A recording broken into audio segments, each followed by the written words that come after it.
কিন্তু এগুলো একই একই হয়, দুটি একই হয়, দুটো কি রিসিভার হয়। P30 plus P30 M2 plus M2 দুটোই একই। আমারটা P30 প্লাস মার্ক প্রো মানে আমার তো বলতে লেজার আছে, এটা তো লেজার নেই, ঠিক আছে। যেমন আমি দূর থেকে একটু মাপ নিয়ে নিতে পারি, কাছে যেতে পারছি না, একটু অফটা আসছে না, সে দূর থেকেও মাপটা নিতে পারি। তো সেক্ষেত্রে আমার দুটো রিসিভার আলাদা, ওই দুটো মনে হয় দুটো আলাদা আলাদা।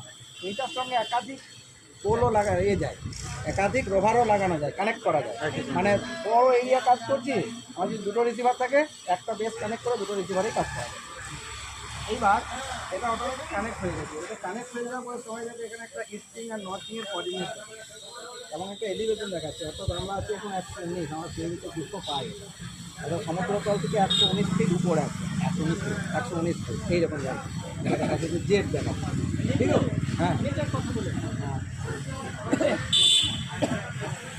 হ্যাঁ টাইম নাও, টাইম